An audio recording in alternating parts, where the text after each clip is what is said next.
The Texas Tech Red Raiders, champions of the Big 12. Their starting lineup brought to you by Capital One. Jerry Glasgow, the first-year Red Raider head coach, over from Louisiana, brought a bunch of transfers over from there, and brought Canady in from Stanford. Oh, by the way, she hits a team-high 10 home runs.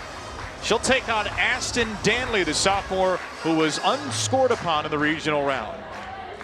Yeah, she has been the hot hand, and she's going to keep the ball down the zone with her drop ball and her changeup. Her changeup was hit or miss last weekend at the regional, but when it is on, and so tough to hit. She can throw it for a strike and out of the strike zone to blend with that drop ball and tunnel with her drop ball. She has been the hot hand for FSU. They like to pitch as a complete staff, have a lot of different looks, but Ashton Danley, the sophomore, pitching in her second Super Regional of her career. Florida State hosting a Super Regional for the 7th time. They've advanced to a Super Regional for the 12th time. Texas Tech is on this stage for the first time.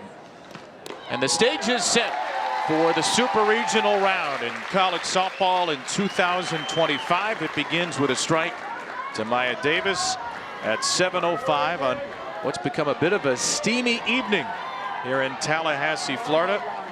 The all Big 12 junior Davis starts the way for the Red Raiders with an 87-degree first pitch temperature, and she's quickly behind 0-2.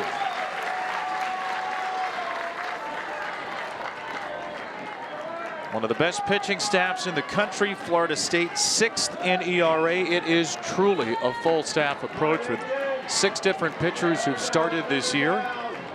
Danley's their ace. And Danley's ahead 0-2 on a ground ball foul from Davis. So Texas Tech 48-12, and Maya Davis, in Jerry Glasgow's view, maybe the best kept secret in college softball. 387 hitter who started to hit for more power, 21 extra base hits, 26 steals. Davis grounds the ball over Danley. There's a collision between Torres and Hartley.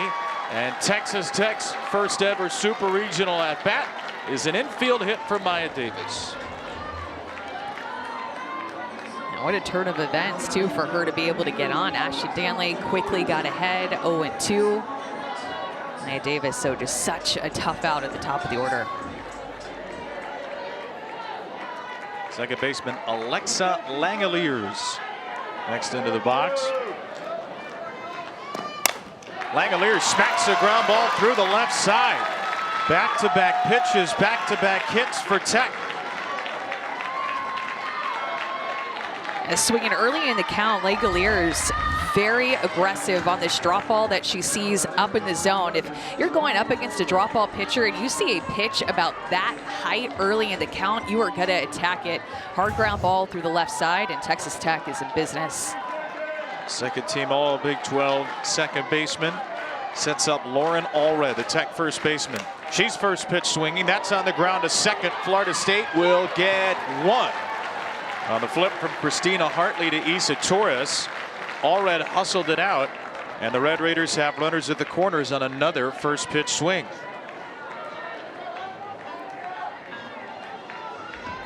With Ashton Danley in the circle, the Florida State defense has to step up. More of a pitch to contact, or as Lonnie Alameda, her head coach and pitching coach, calls it, pitch to defense type pitcher. They were outstanding behind her in the regional. Texas Tech has swung at the first 6 pitches. And Alana Johnson will take a strike. Our plate umpire today is Carlos Guzman. Smokey Eds, Megan Rabin, and Bradley Newton from first to third. Been a red-hot end of the season for Johnson, 19 for 40 since April 17th. And she's out front of this off-speed pitch, and it's 0-2. Well, I would have asked you what the game plan is against Danley, but I think we figured it out. 8 pitches, 7 swings. Yeah, I think the writing on the wall is pretty clear early in this game, is to be aggressive early. But the good part for Ashton Danley is that she has that great changeup to be able to combat it. Both of the pitches that she's thrown to Johnson in this AB have been that changeup. Not typically a huge strikeout pitcher. She could use one here. Down and away. There goes Allred to second. Edenfield airmails it into center, and Texas Tech brings in the first run. A Red Raider team with the most steals in school history put the wheels in motion and scores on the error. And Jerry Glasgow with this offense loves to create chaos. In a first and third situation, you have to be communicating. Hartley cuts towards second base, but it just didn't look clear what she was expecting from Edenfield, what Torres was doing, what play was on. The ball gets all the way to the outfield for a run. Just the fourth error of the season against Michaela Edenfield. Texas Tech with 103 steals this year. Allred with her 9th, and Davis in on the error.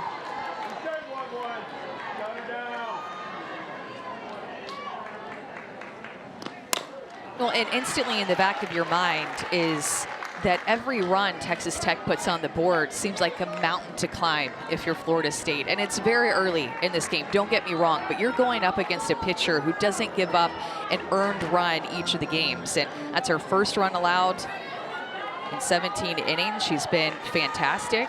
But with Nyjah Canady in the circle, every run that you put on the board seems like a mountain to climb against her. 2-2 pitch leads to the first strikeout for Danley as she gets Johnson.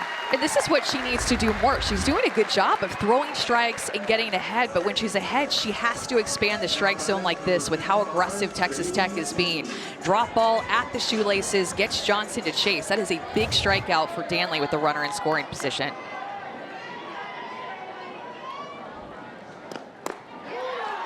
It's a low strike there around the knees to Bailey Lindemuth.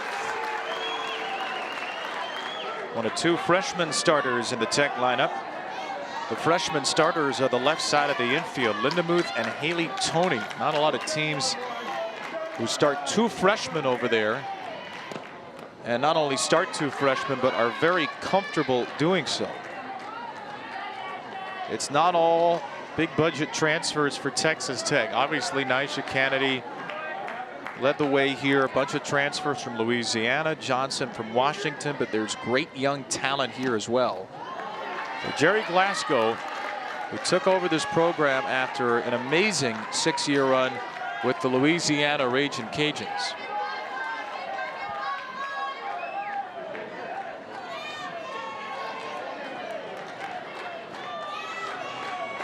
Two-1 for Bailey Lindemuth.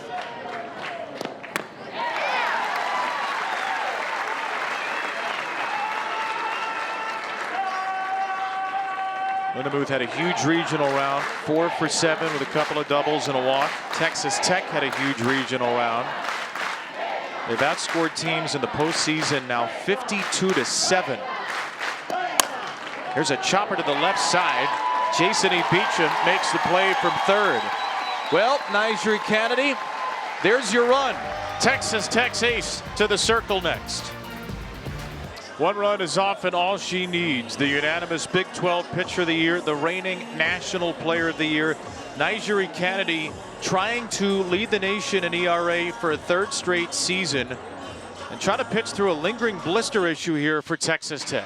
And when she is her best, her rise ball and changeup are working together. She will use that rise ball to throw it at the letters, expand the zone up. She wants to climb the ladder with you with the rise ball and will go down with the changeup. Those 2 pitches are the pitches that she relies on the most. A little bit side to side with her screw and curve, but rise ball and changeup is what these hitters are going to be prepared for. And that rise ball, people chase it 40% of the time.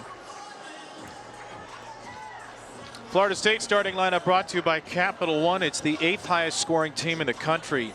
7.6 runs per game, and one of the great Seminole hitters ever in the cleanup spot, Michaela Edenfield, who's already been to the World Series stage. Issa Torres will lead it off. A likely All-American for Lonnie Alameda's Florida State Seminoles. And Issa Torres wastes no time swinging at a hot first pitch from Nyjah Canady. Oh, I think I forgot to mention that she throws 70+ up in the zone with her rise ball, has swing and miss stuff, and truly some of the best stuff in the college game right now. 73 on the first one, 73 on the second. 0-2 to Torres. Question for Nyjah Canady: how will she deal with a blister on the pointer finger of her right hand. Jerry Glasgow's not worried about it, and right now it doesn't look like he should be. That's a 3-pitch strikeout of one of the nation's best hitters. Florida State goal is going to be to wear Nyjari Canady down. Nyjari Canady's goal is going to be to go right at these hitters, especially the first time through the order. They haven't seen her in a while. The last time Florida State faced her was last February in the Clearwater tournament, our ESPN tournament. So it's been a while. Some of their hitters have experience against her, but her goal this first time through especially is to limit her pitch count. Janai Kerr, who had an all-ACC season, shows bunt, takes a little too tall.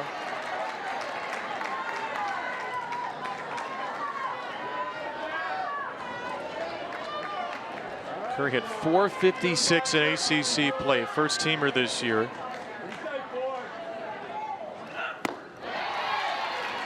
Well, that strikeout to start the game for Nyjari Canady, that was only the 5th time this season Issa Torres had struck out, one of the hardest players in the nation to do so.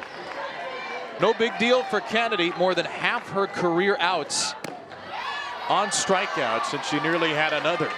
Well, and you'll notice, Kevin, both to lefties and to righties, she really likes to throw to her arm side. So away from lefties and inside to righties, that's where she's gone, I think, every pitch, the first 2 hitters she's faced. Every pitch a rise ball. Oh, by the way, there is a devastating changeup still waiting to be unleashed. It's a good little traveling contingent, a few rows near the Texas Tech dugout. The Lubbock faithful. Never seen the Red Raiders make it this far. There's the first changeup, and Kerr just floats it out of play. But you want to see these hitters this first time through, maybe not have 4 or 5 hits the first time through, but you want to see them fight, foul off some pitches, go deeper into counts. 3-pitch strikeout for the first hitter that she faced in Torres, and now Kerr is battling. Battling away. She's seen 7 pitches, and the Florida State crowd is roaring in approval with every foul ball. I don't know that I've ever seen fans stand and cheer on first inning foul balls. These FSU fans are well educated in her game. They know how tough she is to hit. Kerr pops this one up, foul ground, playable, and caught by the shortstop Tony. So it's an 8-pitch battle, but it's an out for Canady. Hey, Kevin, you have to remember facing Nyjari Canady. She has some of the most postseason experience out of any pitcher that's still alive, out of any pitcher in our collegiate game. She has been to the World Series twice. She has pitched in these moments before, and that experience is invaluable to go along with her great stuff that she throws. First pitch swinging, Katie Dack pops it out of play. Senior right fielder Dack, team leading 15 homers and a .714 slugging percentage, second only to the injured Kennedy Hart. Dack pops this one up to Tony. Couple of pop outs to short and a strikeout. Electric start for Nyjari Canady. NCAA Softball Super Regionals are presented by Capital One. What's in your wallet? A newcomer to the Super Regional round faces a blue blood in the sport. The 2018 national champions. Florida State has been to Oklahoma City a dozen times. Texas Tech has never been there. Lonnie Alameda, national champion coach in 2018, a national finalist at 21 and 23, trying to get to the World Series for the 6th time. Mentioned off the top, Lonnie Alameda battling breast cancer. Florida State playing with an extra emotional edge for her this year. It's been quite the emotional roller coaster here in Tallahassee, and now all the adversity they faced off the field, they faced plenty on it. Now they're facing Nyjari Canady, who not only threw a perfect first inning, but is starting to hit more this year. She was just a part-time hitter in her 2 years at Stanford. And one of the things that drew her to Texas Tech is the ability to swing the bat. And she swings violently.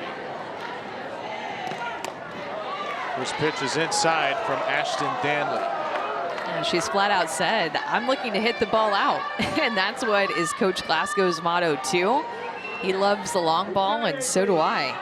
Leads the team in home runs, and there were several games that she missed due to injury. Did not hit in every game.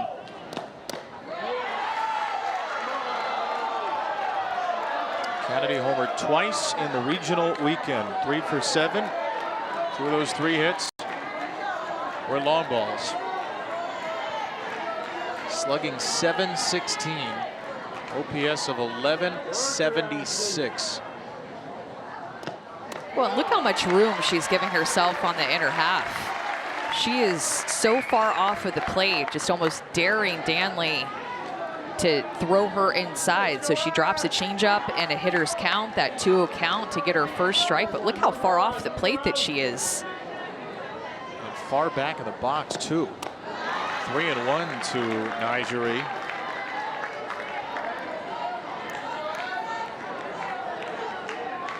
She and Jordy Ball, 2 finalists for National Player of the Year, have both been two-way players this year and have put up huge power numbers. And Canady takes a walk. First of the game. Texas Tech gets the leadoff runner on for a second straight inning. And the Red Raiders will typically take her off the base paths for a pinch runner. They can use the flex position to do so. So Canady gets a walk, shares a little advice to a couple of hitters, and we'll get ready to pitch. Ashton Danley just trying to find the consistency and the rhythm with her changeup early in this game. When she throws it, oh, it is so good. Can spot it for a strike, but not quite seeing that pitch consistently placed where she wants it to so far in this game. Logan Holloman is the pinch runner here for Canady. Danley worked around all sorts of traffic in the regional round. Didn't give up a run in 10 innings. Demi Elder takes a strike here. Terry Glasgow felt like everything changed when Demi Elder came back, missed the first half with a quad injury. He did put her into games right away when she was healthy to play, because he said, I don't know if you're ready to hit. You're 25-3 since she returned. As she grounds the ball to short for 1 and only 1. Hartley's low throw was a little late, so it's a 6-4 fielder's choice. And every time that there's a runner at first base, there's a double play opportunity for Florida State. I mean, they even turn a triple play in the regional with Danley in the circle. You know the ball is going to be put in play. Lonnie Alameda has felt like as the season has gone on, her defense has gotten more confident playing behind Danley in anticipation of where balls are going to be headed after she releases it. Elders at first. Here is Victoria Valdez. Another ground ball to second. Another double play opportunity. And right on cue, the Noles turn 2. Surprising that the 1 run on the board is an unearned run for Texas Tech, because Florida State's defense has been stepping up like this. Another double play opportunity in this inning, and they get it. The last 2 years, we got used to seeing Nigeria Canady dominate the World Series at Stanford, leading the Cardinal to the national semifinals in back-to-back years. Now, she's wearing a different shade of red with Texas Tech, where she is a National Player of the Year finalist, trying to go back-to-back.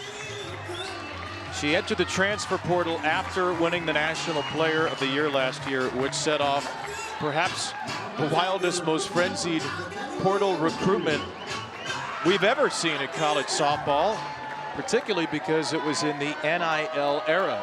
A junior from Topeka, Kansas, facing Michaela Edenfield, who sends one the other way to right center. That's tracked down by Alana Johnson. So wonderful piece just last week written by Dave Wilson on ESPN.com about Nigeria Canady's transfer, and a lot of support from the Matador Club, which is the NIL collective at Texas Tech, which signed Nigeria Canady for 1 year, $1,050,024. 24 is for the jersey number. One of the biggest boosters there, Tracy Sellers, who's a former Texas Tech softball player. Her husband John, a former Texas Tech football player, oil and gas executive, have donated a ton of money to Tech, to the athletic department, softball stadium upgrades, and enter Jerry Glasgow, who's a head coach at Louisiana on the mid-major level, gets the job at Texas Tech, and he told us he was asked immediately, can you get high-level players to Texas Tech? And he went and got the most high-level of them all. And at that point, they knew that Canady was already in the portal. And Jerry is known to be a great recruiter, especially in the South, in the state of Texas. He coached at Georgia. He was an assistant coach there. He coached at Texas A&M. And, of course, he was the head coach at Louisiana. But the one thing that Canady said was maybe even more important than the money, which is not the only reason that she said she went to Texas Tech, is that the fact that they talked to her about hitting, spent more time and even a presentation on where she would fit in offensively into this lineup as she gets a strikeout. And this is a part of Jerry Glasgow's presentation. He handwrote this lineup here and presented it to her. Said didn't want to use an Excel spreadsheet. The other coaches thought maybe we should put an Excel spreadsheet. He said no, I want to handwrite it. And they spent 90 minutes talking about hitting, 30 minutes talking to Tara Archibald, Jerry's daughter, who is the pitching coach, about pitching.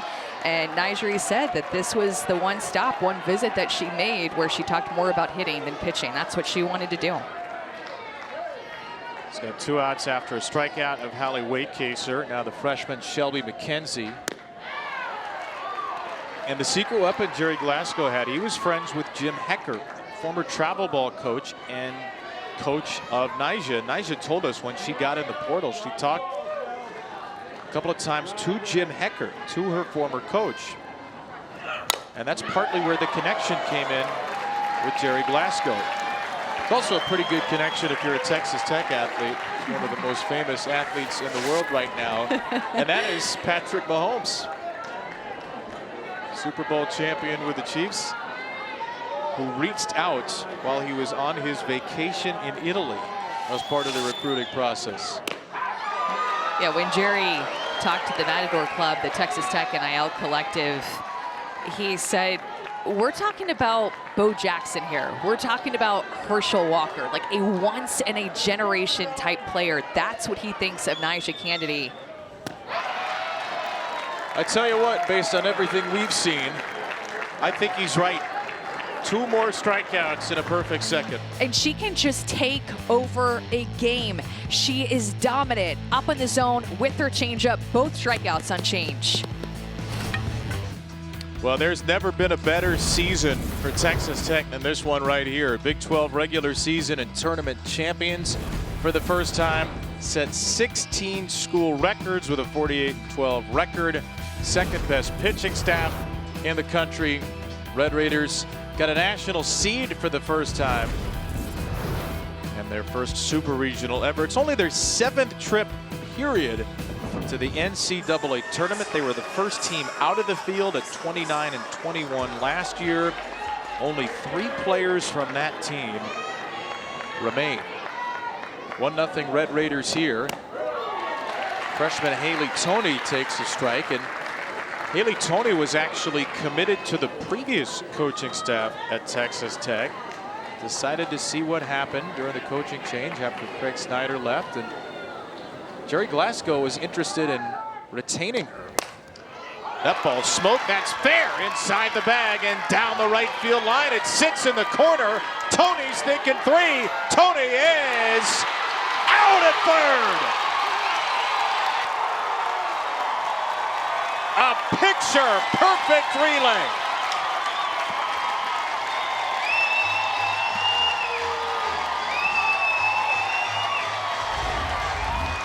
Fans are loving this defense that take Toney off of the base pass. First of all, great piece of hitting, sitting back on that changeup, but it's all about the relay from Katie Dack, bringing it in, and the throw to Beecham. Right on the money. Afterwards, Jerry Glasgow, you see he's bringing up his hands like I was telling you to stop. Toney tried to turn that double into a triple and got thrown out. A 9-4-5 relay. Katie Dack started it. Their third outfield assist of the year. But what a great turn by Christina Hartley at second base. Hartley, maybe one of the unsung heroes of this team. Not a huge power hitter, just a quiet, steady performer at second, who made the perfect throw in the middle of the relay to cut down Tony after two. And the tough part about that too is that it went down the right field line where there's a lot of different angles with the fence, and it could have taken any type of bounce, but Katie Dack stuck with it. She slowed the game down, picked up her relay man in Hartley, who made the absolute perfect throw and tag to Beecham. That was so well played. And runner on third, nobody out with the top of the lineup, would have been devastating for Danley. Now 3-1 against Maya Davis, who led off with an infield single. Davis has reached base 18 in a row and fouls away at 3-1. And swinging away here in her first AB, Davis was running through the box, slapping, but as the season has gone on, she's been hitting for more power. And even when we talked to her and Nyjah Canady today, a little bit of a competition, like a home run competition between these two, a fun home run competition. In the air left side, Wakecaser puts her away, and a great fight back after Danley was down 3-0.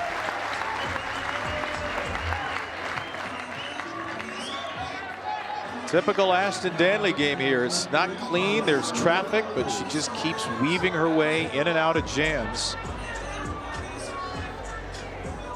In the regional round, South Florida and Auburn had one hit with runners on base against Ashton Danley. They're 1 for 16 in those two games. We go back to the regional final. Auburn had the first two runners on in the first inning. They had the first two on in the second inning. They had a couple on in the fourth inning. Florida State turned a triple play. They loaded the bases in the fifth, and they could not break through.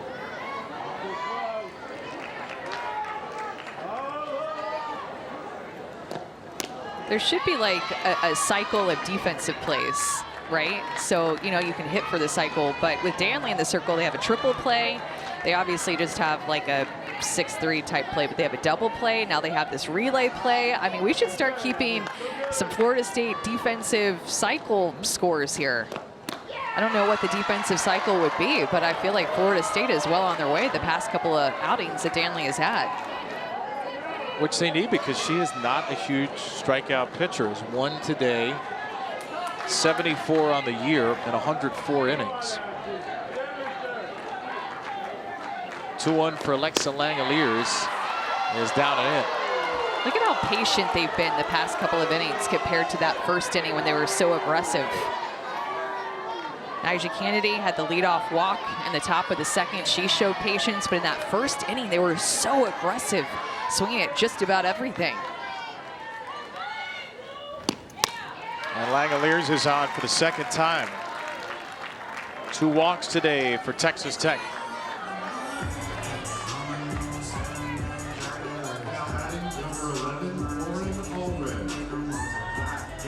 Lonnie Alameda is hoping Ashton Danley's experience from last year will serve her well. Got to pitch in a Super Regional at Oklahoma as a freshman.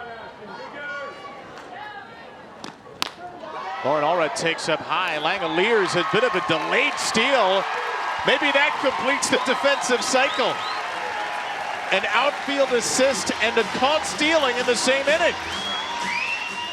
It's only the third inning, but Florida State defense is stepping up. This relay is unbelievable and got these fans engaged. Katie Dack to Christina Hartley to Beecham, putting on the tag. That could have been a leadoff triple, and instead they made a couple of defensive gems in this inning. That is one of the great head coaches and one of the great people in our game. Lonnie Alameda, the softball world, Florida State have rallied around her after Lonnie was diagnosed in late February with stage 3 triple negative breast cancer. There's a picture of her, one of her early doctor visits. Doctors have reassured her there is a high success rate in treating this, but it is going to be a real battle. She told us she's got 10 Mondays down of treatment, 2 to go, her first round. The second cycle of treatments will begin after the Women's College World Series in June, and that logo has made its way through the whole softball world. It was designed by Lindsay Leftwich, the head coach at North Carolina State. A pink ribbon with Lonnie Alameda's iconic braid. And as you notice, she's not currently wearing that iconic braid. There's a pop-up from Jason E. Beecham, which is caught by Victoria Valdez. Well, Lonnie Alameda told her team at the end of March, and a couple of weeks later, on a road trip to California, the team decided to help Lonnie cut her hair. Michaela Edenfield, who's been a leader here and a Seminole for 5 years, was the last to do it. The embrace between Lonnie Alameda and one of her great Seminoles ever at the end. And we thank Florida State for sharing that with us. And we thank Lonnie, who's been a lot more open through this than she is really typically comfortable being. Angeli Bueno fouls one away. It's a wonderful story Andrea Adelson wrote just a couple of days ago on ESPN.com about Lonnie's treatment and about her recovery. And she told us, I'm a very private person, but it's been amazing to her to see how many people have lived their journey through hers. Well, and this team is determined to win for her. They want nothing more than to win for her, which is also something that makes her a little bit more uncomfortable, because she's the type of coach that she always talks to them about playing for something bigger than themselves, but she never meant for that to be her. And so now she's that person and that they're playing for. And the quote that she likes to say is 10 toes down. I just have to be right here, right now. And that's the same message that she delivered to the rest of her team as well, even just from the very beginning of the season. And Kevin, the crazy part about this too is that their Team 42 theme created in August was grateful for everything, entitled to nothing. And that's played an even bigger theme on and off the field this year for Florida State.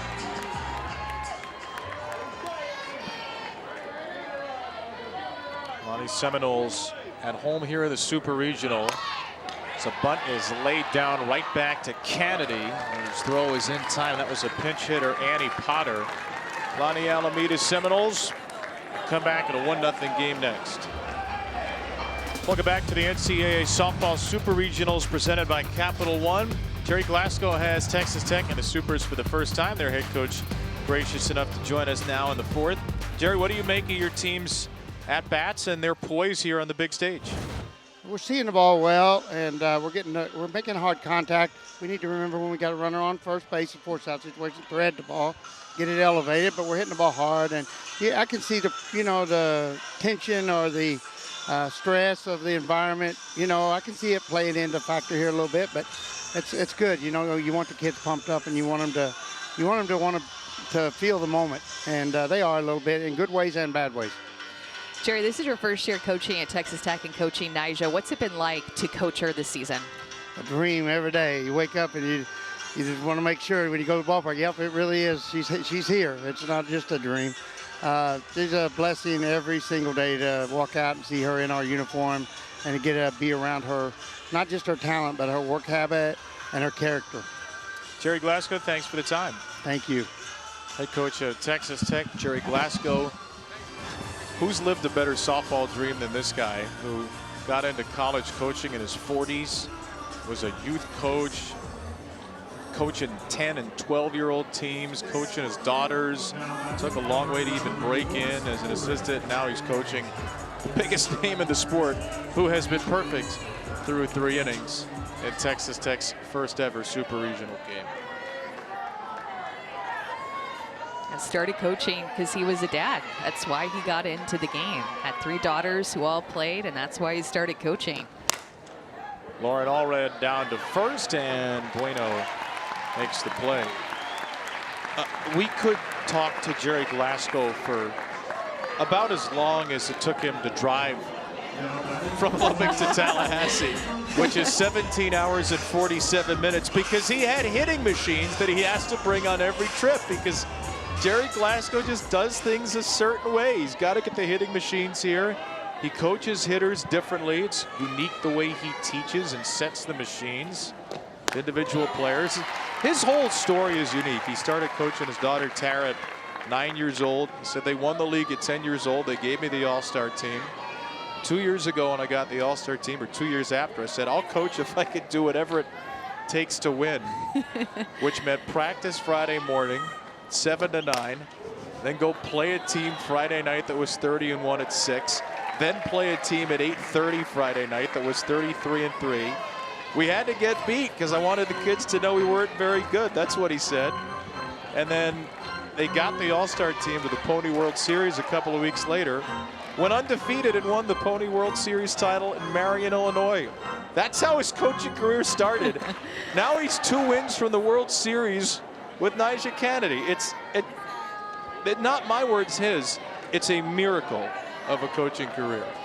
Key there, whatever it takes to win. Even when Tara was 9 years old, that's the mentality that he had. The same mentality that had him load up the pitching machines and drive with 2 stops, by the way, from Lubbock, Texas to Tallahassee, Florida. He said he didn't do that whenever Louisiana played Washington in the Super Regional, and he regretted it ever since. So that's never happening again. So if they ever play Washington again, I guess he's going to drive from Lubbock to Seattle. I guess so. 1-2 for Johnson, the former Husky. That ball is blasted deep center and gone. From the Jerry Glasgow hitting machines to Tallahassee, Florida's Joanne Graff Stadium, where Alana Johnson has just hit a tape measure shot, and Texas Tech doubles the lead. Oftentimes, Alana Johnson can chase, but in a 1-2 count, you get a pitch like that, there's nothing to chase. You are saying thank you. An aggressive hitter, and you see a pitch right down the heart of the plate like that with her power, you are unleashing on it. Alana Johnson showing off her power, had quite the regional last weekend when she hit for the cycle, bringing it to Tallahassee.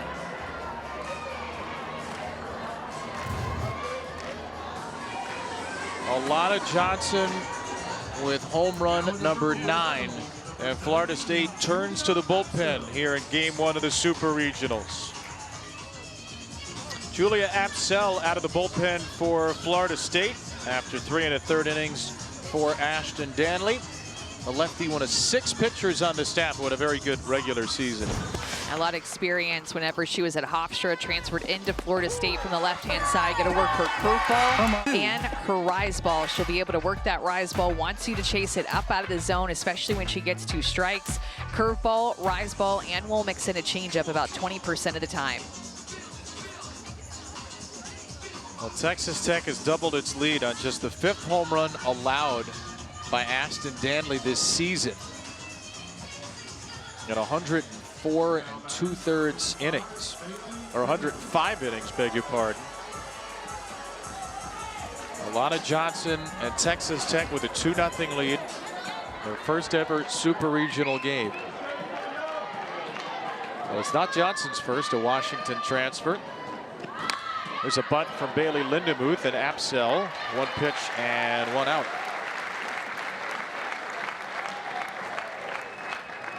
See how quick to make this pitching change, and it's just because Lonnie Alameda is very comfortable with making these changes and using multiple pitchers in a game, something that she's been working toward for the past several years.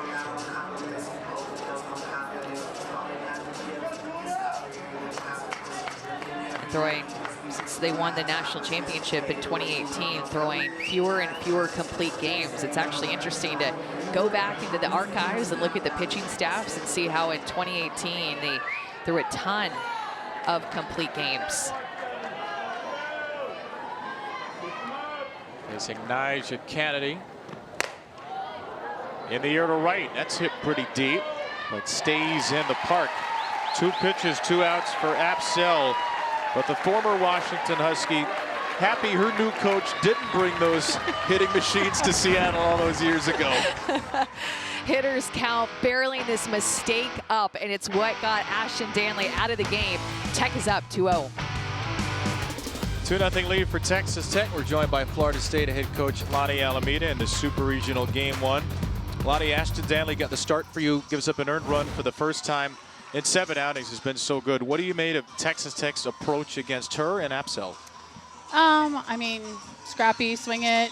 They try to put the pressure on with running, some short game, everything we thought they would do. So, I think this is exactly what we thought it would be, and a tight ball game in the first one for sure. So it's just better gathering information, making adjustments, and doing what we can do the rest of the game. Coach, what's the vibe like in your dugout being down by 2 against Niger right now? Yeah, I mean, they're just like trying to figure out how to, make better adjustments for the team. So there's a lot of talk going on in here. I think it becomes a little strategy at some point. So good vibe for sure. I mean, it's Super Regionals, right?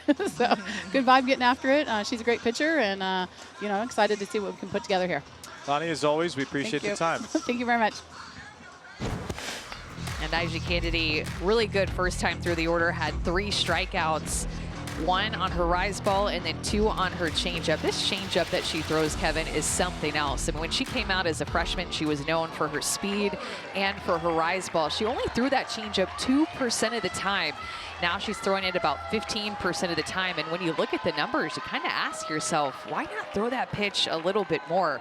It's so tough to hit that changeup. Lisa Torres bunts the first pitch she sees foul.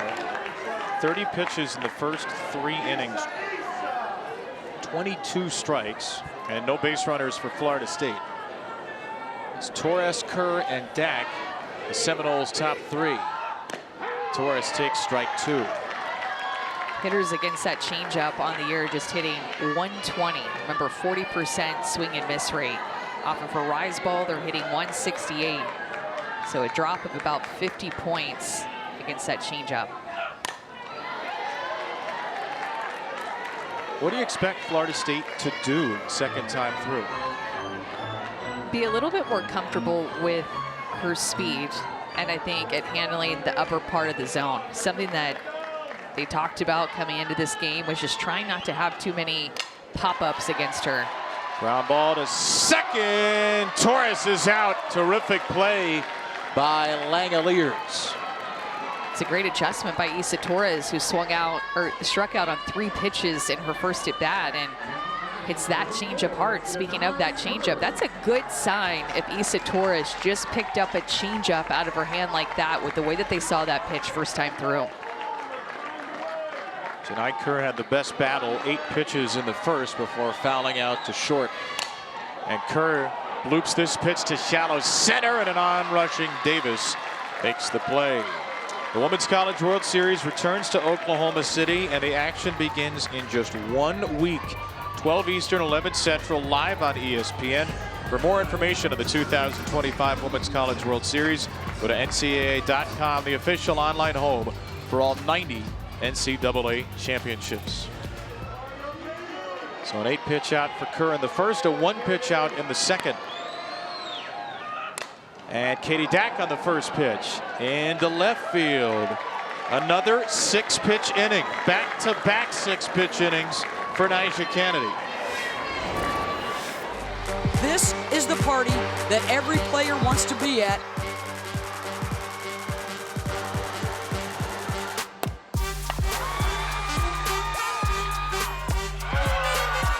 When I hear Oklahoma City, I get pretty excited. A once-in-a-lifetime opportunity and something that each girl dreams of growing up. We're just a week away from the Women's College World Series, where Florida State's been 12 times. Texas Tech has never been. There's the half of the bracket featuring unseeded Liberty, who beat A&M. They'll face Oregon tomorrow, UCLA, and South Carolina. And then we're going to have at least one first-timer, Ole Miss and Arkansas, searching for their first ever appearances at the Women's College World Series. Quite a few first-timers who could crash the party, including Texas Tech, as Demi Elder pops out to second. Note that that first Arkansas-Ole Miss game has been moved up because of weather tomorrow. And you want to win game 1 80% of the time. It happens every time. Game 1 winners have advanced 121 out of 152 to the World Series. Let's see if Texas Tech's going to take a pitch. Nope. First 3 pitches, 3 outs against Julia Apsell, and Victoria Valdez fouls one away. I feel like we go through these waves where they're very aggressive on the first pitch and then waves of taking, like in the second and the third innings. Well, they swung at the first 6 pitches of the game against Danley. And there's a called strike. 0-2 on an off-speed pitch from Julia Apsell. Victoria Valdez has been a great partner for Nyjah Canady behind the plate this year. 362 on base percentage in the 8th spot. Pops one up. Bueno does not have a play. You know, Jerry talked to us in the mid-game interview just about maybe his team being a little bit nervous, being here in the Super Regional, most of them for the first time. I don't feel like I've necessarily seen that from how they've played, but when Nyjah Canady sets the tone in the circle for you, it's really easy to settle in fast.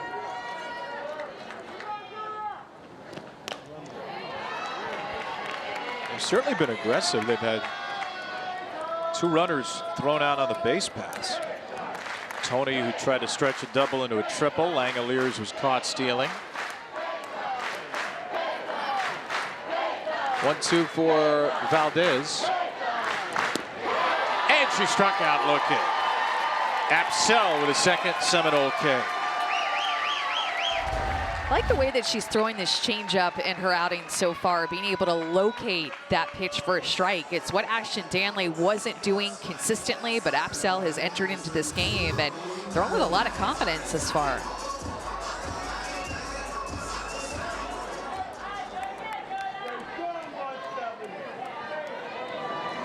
Haley Tony. 54 pitches in the game. Texas Tech has swung at 26, nearly half of the pitches. And again, they've gone through these very free swinging spells today. Tony doubled on the second pitch she saw in the third. Well, that's what Coach Alameda told us when scouting Texas Tech. When we talked to her earlier today, she said right away, they hack. They don't strike out a lot. They swing. They don't swing and miss a lot. They get up there and they hack.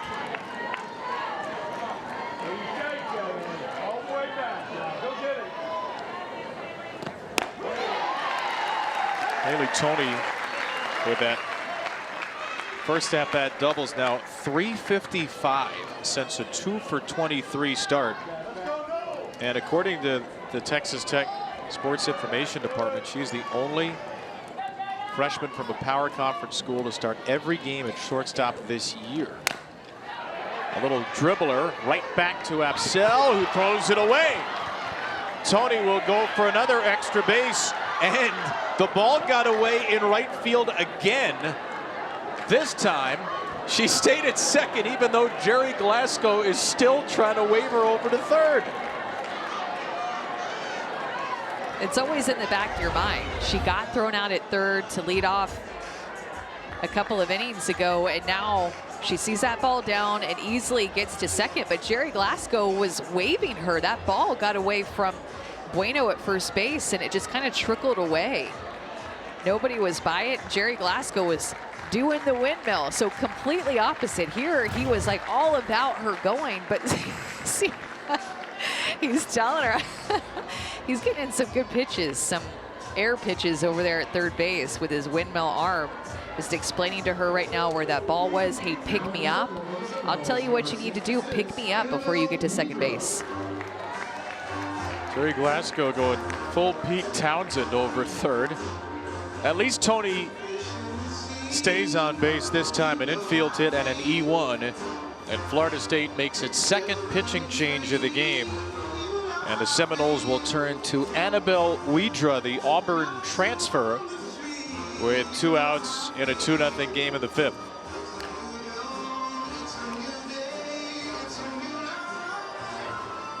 So Apsell faces 5 batters, gives up a hit, gets a strikeout. So this is what Jerry Glasgow was doing. The left side of your screen, you can see him right by the umpire. Let's go. And Tony, she's not even close to looking. He's still saying maybe she'll pick me up, and still going, still trying to get a different angle for her to see him. And she wasn't picking him up there, Kev. Not at all. I think Jerry Glasgow's thrown about as many fake pitches as Nyjah Canady's thrown real ones tonight. I think so. The ever animating Texas Tech head coach. His team leads 2-0 in this best-of-3 game 1. So Annabelle Weidger's gotten hit around a little of late. 8 earned runs, 7 innings over her last 4 outings. And a big spot here against Maya Davis. Infield single, foul out to left. Davis is late on strike 1 from Weidger. Of course, this is the first right-handed pitcher that Texas Tech has faced in this game. Weidger throws with good velocity, rives, and curve spin. On the ground to second, backhanded by Hartley, and a fine play ends the inning for Florida State. That was actually Potter who stayed in the game at second after pinch hitting to make the play. The former pinch hitter continues the sparkling defense for the Noles. Player of the Year finalists all in the Super Regional round. The best hitter in the country, Bree Ellis. Jordy Ball, who's been a dominant all-around force in her first year outside of a torn ACL at Nebraska, and Nyjah Canady, who won the award last year at Stanford. All 3 transfers.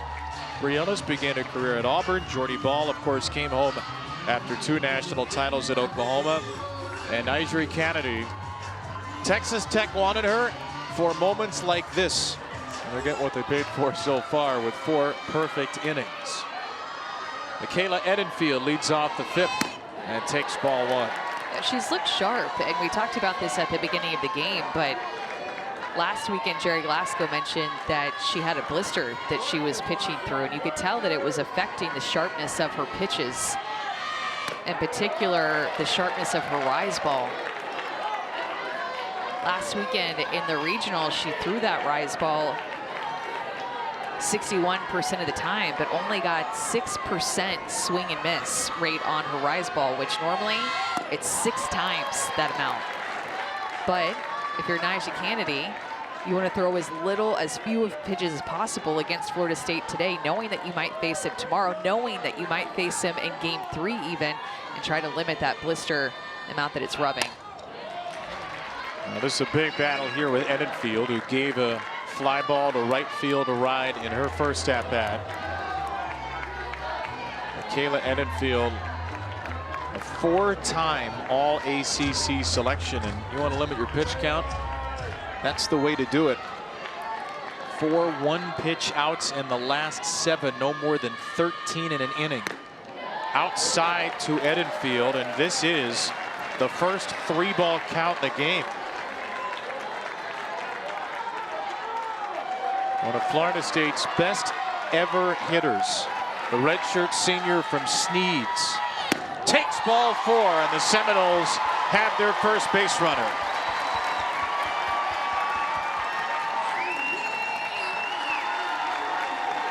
You can count on number 51, as they've been able to do for the last 4 years.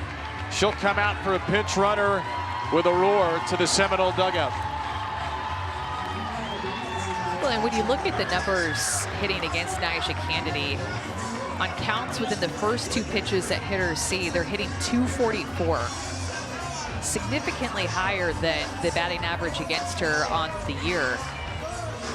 So at like the first pitch of the count, an 0-1 or a 1-0 count, hitting 244 off of her hunting pitches early on. The pinch runner is Amaya Ross. Allie Wakecaser becomes the tying run with nobody out here in the 5th after the game's first Florida State base runner. Wakecaser with a fly ball muscled into right. There's Johnson for the out.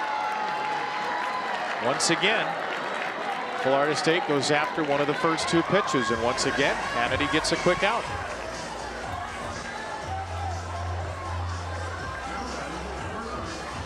Tech's done a great job of working from ahead. A lot of first pitch strikes. It's like you constantly look up and an 0-1 count, 0-2 count.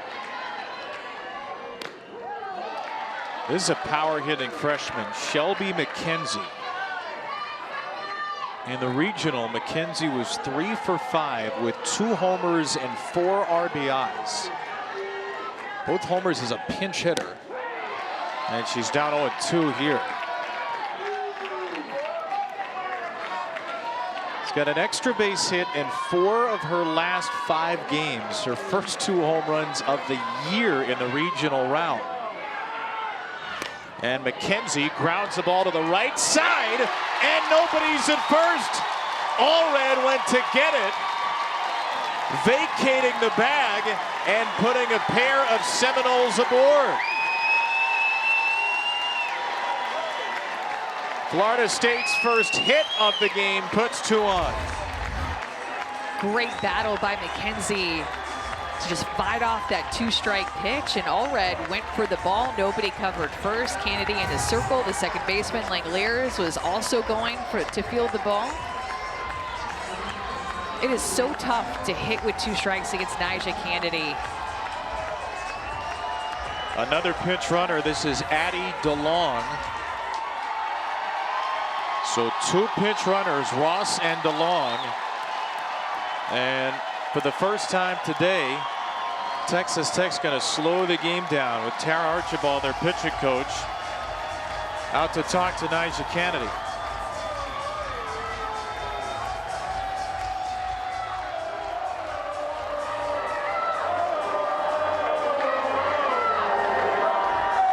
The official seated capacity is 1,400 here.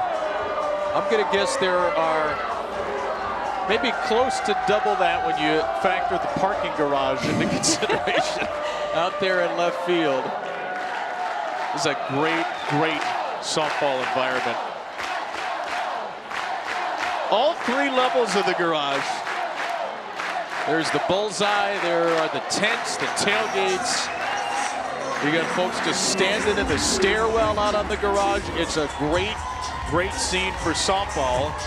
Maybe not so great if you're wearing scarlet and black.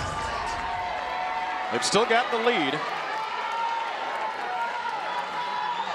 as Jason E. Beecham takes ball 1.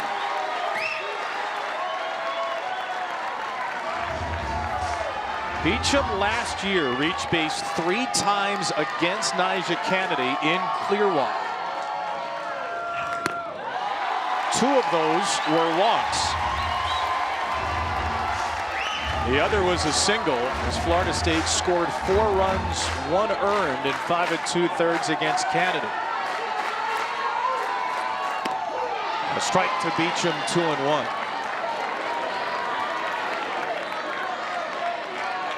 In hitters counts, hitters are hitting 295 off of Nyjah, and FSU has not had a lot of these today. Beecham waited back on that changeup and charged it just foul. It's a huge difference. Would you rather hit off with 2 strikes as a right-handed hitter at a 108 clip, or in a hitter's count at a 295 clip? Good chance there. Last strikeout for Canady came in the 2nd inning. And Beecham fights off a tough rise.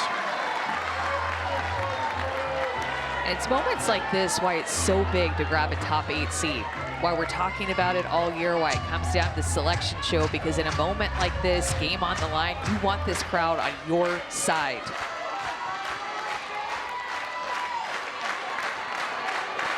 Two. There's a drive to left field and foul ground. Elder makes the play. Elder's got the 2nd out on the run for Texas Tech.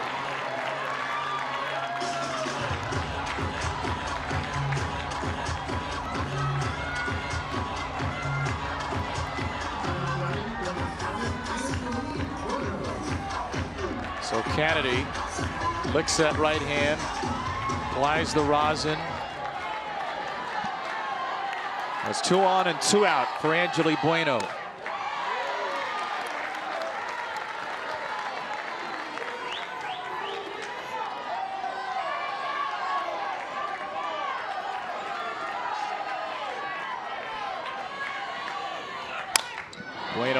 play, hard foul ball. You can tell the second time through the order, the swings are better off of Canady, which is expected. First time through, she's sharp, not as tired. That blister probably, she's not feeling it as much. Second time through, you've seen her. You're talking in the dugout, knowing what to expect, communicating about everything about her so that you can go up to the plate feeling you're most prepared. Floats in a changeup for strike 2 on Bueno.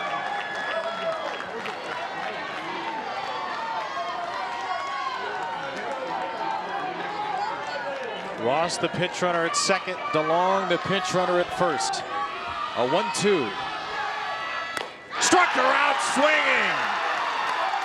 An authoritative series of roars for Nyjah Canady. 2 runners on, back against the wall. This crowd is up and amped, and Nyjah Canady just quieted them with the Nyjah stomp. First inning, small ball for Texas Tech. Couple of ground ball hits. And then Lauren Allred stole second. Michaela Edenfield threw through. And Maya Davis came in from third to score the first run. They only needed 1 swing for the second. Alana Johnson. Just the 5th home run allowed by Ashton Danley this year. Continued a sizzling hot postseason for the junior Johnson. The 2-run score by Texas Tech is a summary of how they like to score runs. They have that pop off their bat with some power, like you saw with the solo shot, and they like to be aggressive. They like to cause chaos on the bases. Sometimes they get thrown out, sometimes it works to their advantage. And they've got 5 of the 6 hits in the game. Nyjah Canady has been brilliant, as she typically is. Texas Tech, which scored 8 1/3 runs a game in the regionals, needing just 2 so far. Alexa Langeliers grounds one past a diving Isa Torres. And Langeliers has 2 hits and a walk out of the number 2 spot. She's been an on-base machine. Finding a different way on in each of her 3 plate appearances. Gets a pitch out over the heart of the plate. And that's what, if Texas Tech is a team that hacks, they definitely look for these mistakes out over the heart of the plate. The mistakes that Florida State pitching has made, they definitely take advantage of them. There's Lauren Allred, their RBI leader, against Annabelle Wedra, who is a strike throwing machine for Florida State.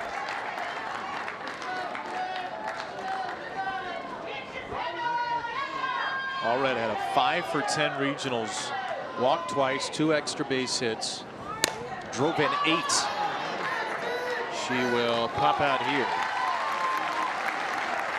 This week's Sunday Night Baseball matchup, the series finale between the Dodgers and the Mets, 7 Eastern, 6 Central on ESPN, ESPN Deportes, and ESPN Radio. Coverage begins at 6 Eastern with baseball tonight. Sunday night countdown.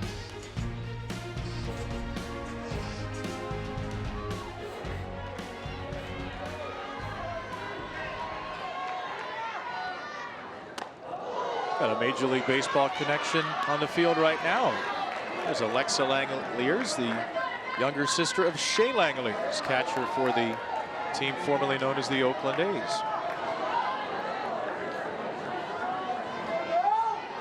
Big brother be proud of her night. A couple of hits and a walk. Johnson rips one to the screen.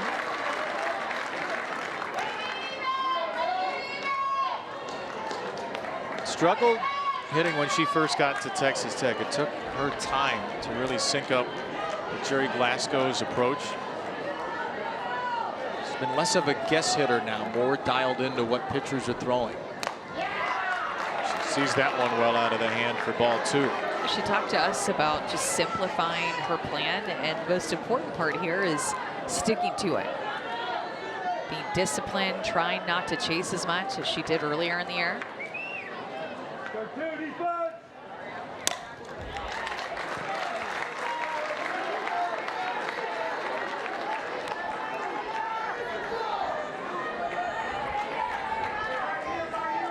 Now 20 out of her last 42 since April 17th. Her batting average was at 260.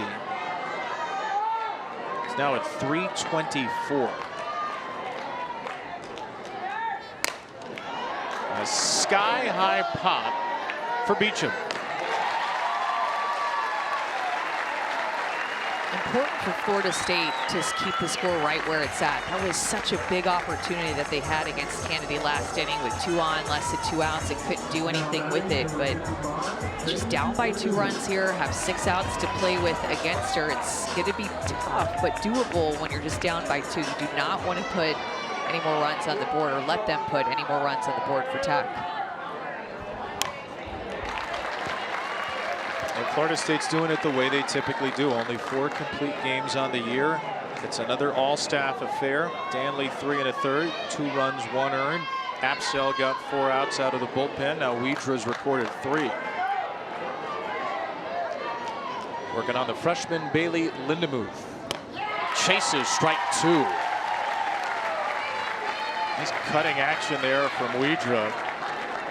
Out of Hoover, Alabama, transferred in from Auburn.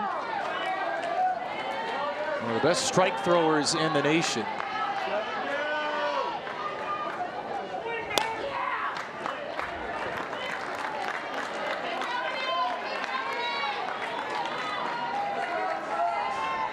Remember, the Game 1 winner, Super Regional history back to 2005, has won 80% of series. 20th year of Super Regionals, which started 20 years ago. Of course, we didn't have any in 2020. There's another pop-up. Got a lot of those tonight. 3 straight for Weedra, and Florida State's going to send up the 9-1-2 hitters against Nigeri Canady. 6 outs from a Game 1 win. Jerry Glasgow said about Nigeri Canady, I've never coached anybody close to her. So far, a dominating performance against these Florida State hitters. She's had 4 strikeouts, a couple on her changeup, and a couple on her rise ball. Hasn't even had to really expand the zone up too much against them and climb the ladder. And Kevin, she's only thrown 57 pitches and has Patrick Mahomes tweeting about her right now. Yes. What's up, Patrick? Thanks for tuning in. Former Texas Tech quarterback, Super Bowl champion with the Chiefs, and Nigeri Canady said it's crazy that I said Patrick Mahomes' number, somebody she can reach out to. She is the biggest name in college softball here at Texas Tech after 2 years at Stanford, trying to take the Red Raiders to the World Series for the first time. She needs 6 outs for a Game 1 win in this best of 3, and she fires a strike to Annie Potter, who bunt grounded out back to her the first time. A chopper to first. That is a fair ball, and another quick out for Canady. Is it 59 pitches through 5 1/3? So 3rd time through the order now for Florida State with Isa Torres.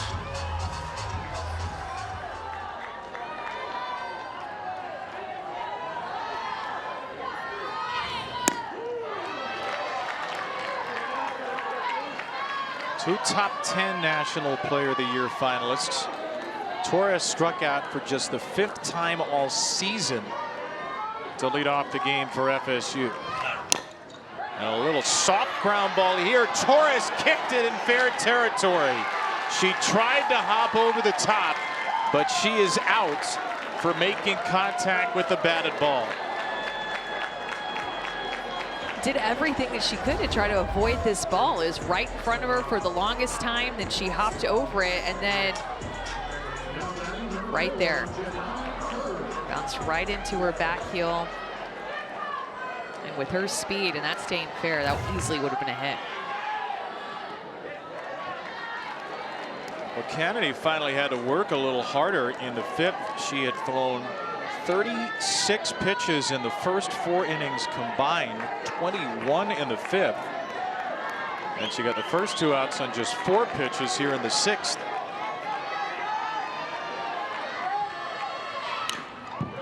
By the way, score that 1 unassisted on the putout. 1-1 to Janai Kerr. I was curious how to score that. I just wrote down the 2nd out, and I was going to revisit that situation wrote down the 2nd out later, but now I know. Closest fielder to it gets the putout. You could tell that Florida State's trying to get the top half of the ball here in the 6th inning against Nyjah. It was very blatant with Hartley's swing, just chopping down on a pitch, ground ball to first base, and then same with Torres putting the ball on the ground. A lot of pop-ups against her, a lot of easy fly balls. And a 1-2 to Kerr. A chopper to second base. Short hit Langoliers, and another 1-2-3. An 8-pitch inning for Nyjah Canady. The NCAA Softball Super Regionals are presented by Capital One. What's in your wallet?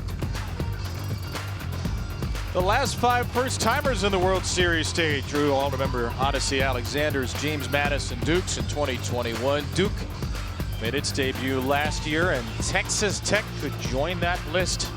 They would do so with a couple of wins here in Tallahassee. They lead 2-0 into the 7th.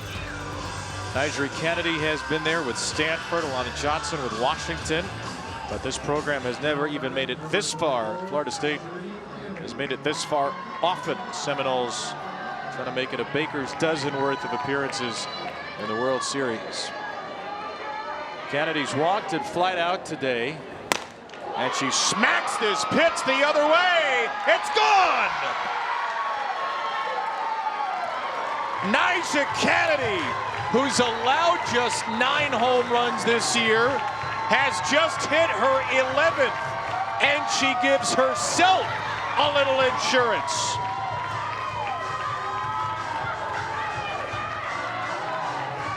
Texas Tech remains aggressive, swinging early in the count. It's what Nyjah does too on a curveball, moving up and away. She let that pitch get deep, looking for something clearly on the outer half. And think about her home runs. She finishes so balanced and with such a big follow through, but an opposite field shot for Nyjah Canady.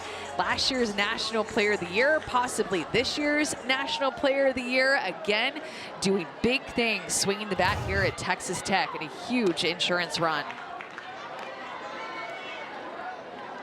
With a Tallahassee sunset in the background, that is one extra breathtaking swing from perhaps college softball's most breathtaking player.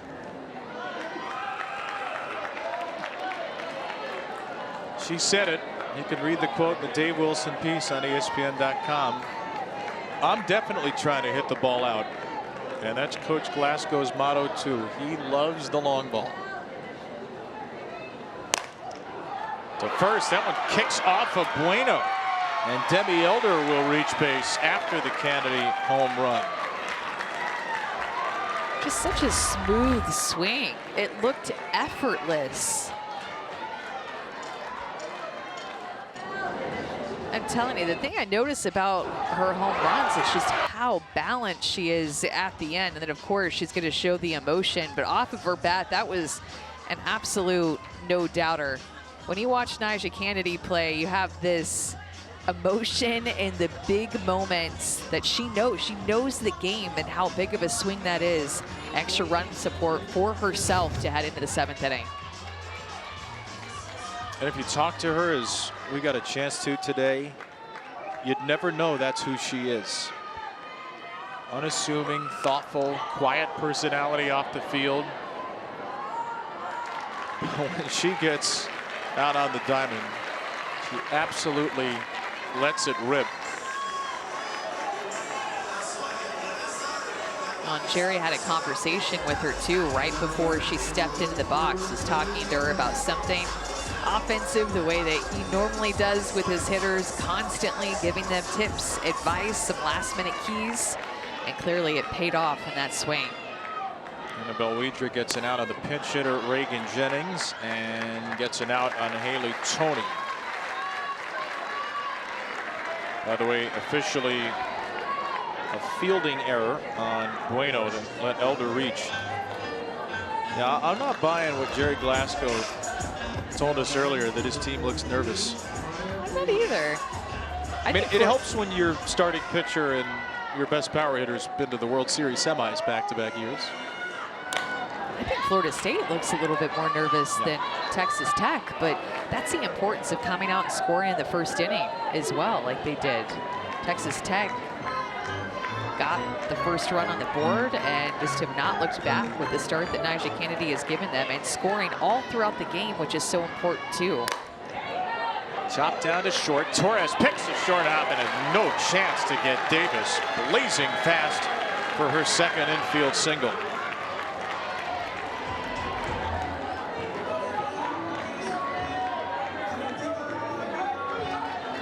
And Texas Tech, if they haven't broken it open already, considering Nyjah Canady on the mound, they're close to doing so with Alexa Langoliers.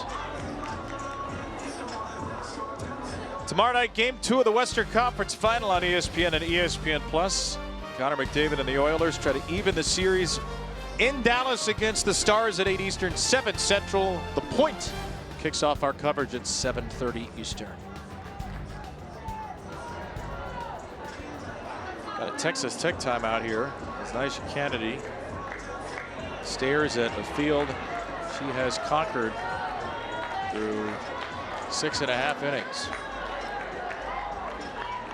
Pretty good when you have as many hits and you've driven in more runs than you've given up.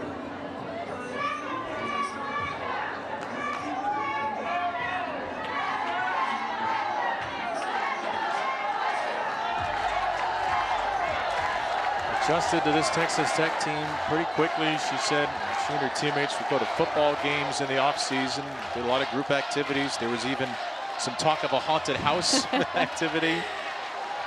There were a lot of Red Raiders who needed to gel. Only 3 players returned from last year.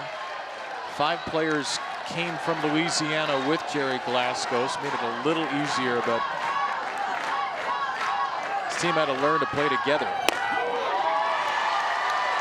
And let's face it, this is not a 12 seed in terms of talent.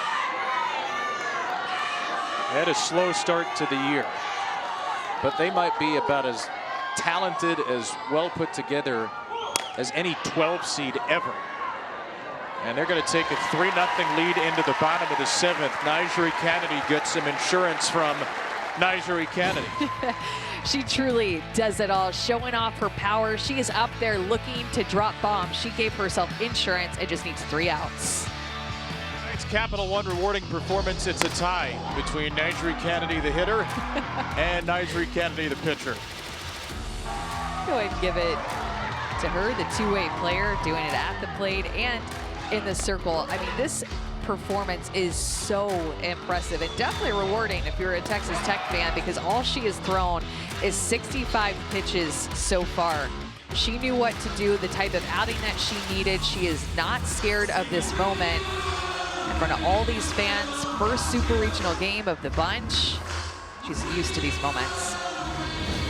The only hit she allowed was a ground ball into a land of confusion by Shelby McKenzie, where Lauren Allred, the first baseman, went for the ball and vacated the bag on a ground ball to the right side. Otherwise, we might be talking about a no-hit bid for Nyjah Canady in the Super Regionals. A 3-0 lead as she'll face the heart of the Florida State order. Katie Dack takes the 66th pitch of the game inside. A very low pitch count, so not a ton of stress comparatively for Nyjah Canady. As Dack smokes a ball to right field for the second Seminole hit. Florida State's best swing of the night. When we talked to Lonnie Alameda, she talked about kids selling out for the rise ball, and this is finally what it looks like from Katie Dack, getting her barrel on top of that rise ball, turning it into a line drive, and by far, the best hit ball off the Florida State bats.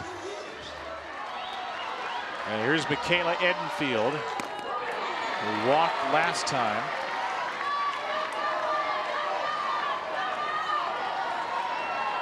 The 4-time All-ACC selection.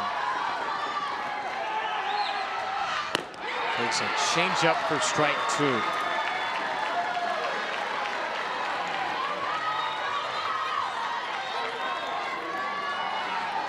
One home run shy of Maddie O'Brien for the second most in Florida State history. Just trying to get on base any way here.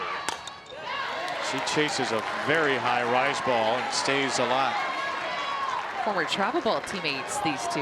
Nyjah Canady and Michaela Edenfield played for the Lady Sluggers, so a lot of familiarity between these two.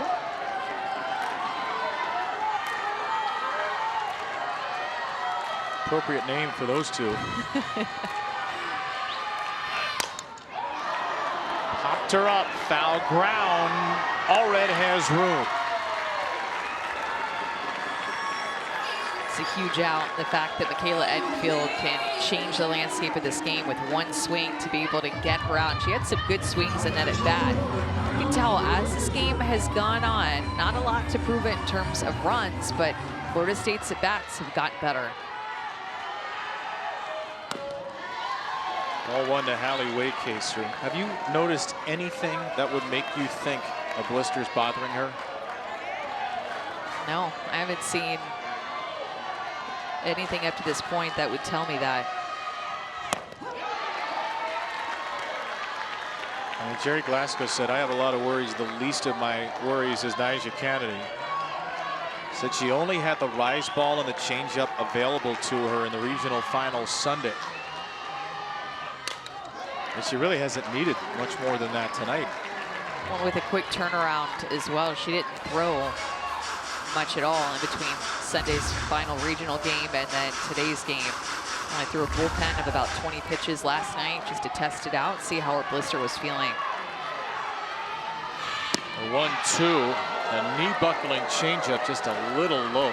Literally. If you're wondering what a knee buckling changeup looks like, that's it right there. Didn't get the call. Great take by Waycaster to get to this pitch right here. Trying to bring the tying run to the plate on 2-2. Popped up into right field. Johnson ambles in for the penultimate out.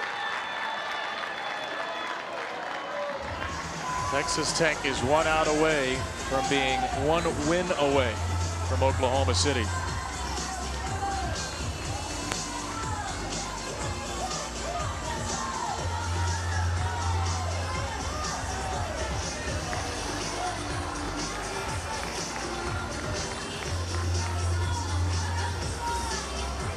Addie DeLong's going to bat for the first time. Actually, it'll go back to McKenzie, who returns to hit after Long had pitch run for her.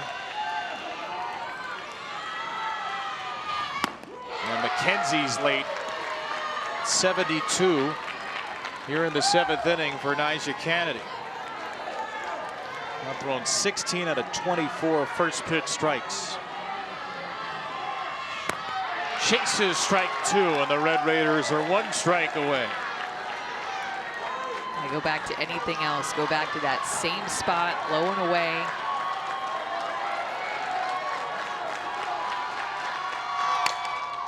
In the air to left field, Elder chases it. Elder makes the catch. Nyjah Canady and Texas Tech slam the door in game 1, and they are 1 step away from kicking the door down to the World Series. A 79-pitch shutout in a game where she homered, and Texas Tech, in its first Super Regional game, picks up its program's first Super Regional win. She knew exactly what she needed to do in this game, and it started from pitch number 1. She set the tone in the circle. Texas Tech scored early, took advantage of a Florida State mistake, and it kind of looked like after that mistake, they played a little bit on their heels for the rest of the game. Had some great defensive moments, but Nyjah Canady, definitely the story. She took over this game and they get the dub. So the first game of the 20th Softball Super Regionals belongs to Texas Tech. We're going to have Texas and Clemson coming up here in just a few minutes. The rest of the sites will begin tomorrow, and there is a chance for Texas Tech to advance to Oklahoma City before some of these Super Regional sites even start. Texas Tech, the first win of the Super Regional round. That's one side of the bracket. Here's what's waiting on the bottom half. Clemson and Texas. That's a really juicy matchup coming up. The ACC tournament champs in Clemson will take on Texas. But before we get there, we wrap up this Texas Tech win, a complete game, a 79-pitch shutout for Nyjah Canady, who also hit a home run. She joins us now. Nyjah, how you feeling after that performance? Pretty good. What was your favorite part, the home run or the shutout? Honestly, when my team scored in the first inning, that felt really good. Whenever we can get ahead, I feel really good in the circle. Nyjah, you came out in the first inning and just didn't look phased, pumped strike after strike. What was your mindset coming into this game? Just trying to go in and pound the zone, honestly. You came to Texas Tech, Nyjah, in part because you wanted to be a hitter as well. What have you learned about hitting from Jerry Glasgow? It's definitely hard, and it's not an easy thing to do, but I think it's rewarding, so it's been paying off. He said he drove with the hitting machines over 17 hours from Lubbock. Yes. First of all, would you have joined him on the 17-hour drive? Maybe for a little bit, but I usually fall asleep in the car, so I wouldn't have been much company.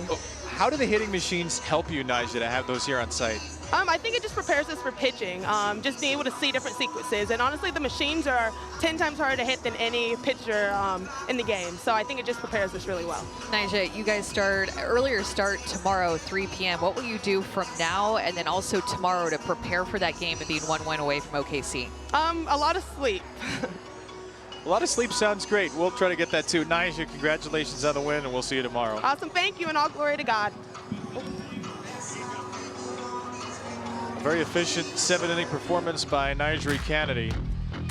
Gave up just 2 hits and then had 1 of her own. This was the 7th inning home run.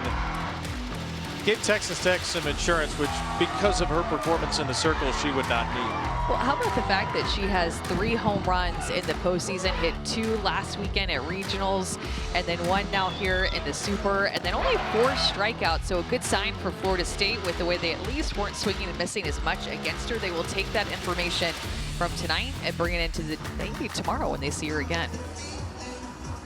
Yeah, she'll certainly be part of the pitching plans in some way for Jerry Glasgow. He's got a very good number 2 in Chloe Riasetto, but I think the odds-on favorite to start will be the pitcher who just started here. So Texas Tech is 1 win away from the World Series, their first time on the Super Regional stage. There's another part of this, Florida State. They faced an elimination in the regional final against Auburn. After losing game 1, they win that game. What do the Seminoles need to do in a season where they faced all kinds of resiliency? Yeah, I think the biggest thing is just to come out and have a little bit better at bats offensively, which is so hard to do against a pitcher like Nyjah Canady. But I just felt like after Texas Tech scored on that unearned run in the first inning, they were playing back on their heels. So just getting comfortable at the plate, they'll go and take that information, look at film, look at their at bats against her, and come out likely. Like, we'll see. Will she pitch tomorrow? Will Nyjah Canady get the ball and go for it tomorrow in game 2? You think she gets the ball? I think she gets the ball tomorrow. Florida State was a little tight in this game too. 3 errors. It's the first time since April 12th against Cal. Now, look, they didn't score any runs, obviously, but unearned run in the first inning sets maybe the wrong tone for them. Lonnie Alameda has talked about pitching to defense and her improved defense. So Florida State did not look quite like themselves today, and the hope for them is with a quick day of turnaround, they'll look more like the Seminoles tomorrow. I think that that's what we'll see tomorrow. This is a team that's well coached, and they will thrive off of their home fans here. So I have a feeling that tomorrow is going to be a new day. We'll see a different mindset, not as maybe as a nervous on their heels Florida State team, and their season is going to be on the line. This crowd will be just packed and electric, trying to keep their season alive. It's going to be at 3 o'clock, first pitch tomorrow, Eastern to Central.